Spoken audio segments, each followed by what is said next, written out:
മുതലപ്പുഴയിൽ dredging താൽക്കാലികമായി നിർത്തിവെച്ചു. ഉദ്യോഗസ്ഥരെ കയ്യേറ്റം ചെയ്തുവെന്ന് ആരോപിച്ചാണ് നടപടി. ഓഫീസിൽ നിന്ന് പുറത്തിറങ്ങിയപ്പോൾ അസഭ്യം പറഞ്ഞെന്നും ഉദ്യോഗസ്ഥരുടെ ആരോപണം. ഈ സാഹചര്യത്തിൽ എല്ലാ പ്രവൃത്തിയും നിർത്തിവെച്ചതായി എക്സിക്യൂട്ടീവ് എഞ്ചിനീയർ അറിയിച്ചു. എഞ്ചിനീയറുടെ പിടിവാശിയാണ് പ്രശ്നങ്ങൾക്ക് കാരണമെന്ന് സമരസമിതി ആരോപിച്ചു. ഡ്രഡ്ജർ കൊണ്ടുവന്ന് 23 ദിവസമായിട്ടും ഒന്നും സംഭവിച്ചില്ല എന്നും സമരവുമായി മുന്നോട്ടു പോകുമെന്നും സമരക്കാർ പറഞ്ഞു. അത് മത്സ്യത്തൊഴിലാളികളെ വെല്ലുവിളിക്കുകയും ഈ മത്സ്യത്തൊഴിലാളികളെ വീണ്ടും പ്രക്ഷോഭത്തിലേക്ക് തള്ളിവിടുവാനുമുള്ള ഒരു അജണ്ടയായിട്ടാണ് ഞാനത് മനസ്സിലാക്കുന്നത്. ഇവിടെ ഞങ്ങൾ എത്രയോ വർഷങ്ങളായിട്ട് ആവശ്യപ്പെടുന്നത് 72ഓളം ജീവനുകൾ ഇവിടെ പൊലിഞ്ഞു. ഇവിടെ ഇത്രയും വള്ളങ്ങൾ പണിക്ക് പോകാൻ പറ്റാതെ 10,000-കണക്കിന് മത്സ്യത്തൊഴിലാളികൾ പട്ടിണിയിലാണ്. ഇതൊന്നും ഒരു വിഷയമല്ല. നിസ്സാരമായ ഒരു ഗ്ലാസ് ഒരു സമരമുഖത്ത് വരുമ്പോൾ തീർച്ചയായിട്ടും ഇങ്ങനെയുള്ള ചില സംഭവങ്ങളുണ്ടാവും, അനിഷ്ട സംഭവങ്ങൾ. ഞങ്ങളതിനെ ന്യായീകരിക്കുന്നില്ല.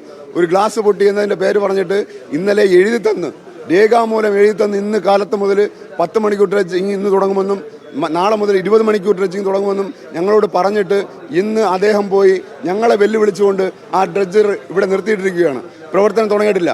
ഇതിൽ നിന്ന് എന്താണ് മനസ്സിലാക്കേണ്ടത്? ഇവിടെ ഒരു പ്രക്ഷോഭം ഉണ്ടാക്കുവാൻ ഈ എക്സിക്യൂട്ടീവ് എഞ്ചിനീയർ ശ്രമിക്കുകയാണ്. മത്സ്യത്തൊഴിലാളികളെ പ്രകോപിപ്പിച്ചുകൊണ്ട് ഇവിടെ ഒരു സംഘർഷത്തിന് അദ്ദേഹം ആരുടെ ഒത്താശയോട് ശ്രമിക്കുന്നു എന്നുള്ളതാണ് ഞങ്ങൾ മനസ്സിലാക്കുന്നത്.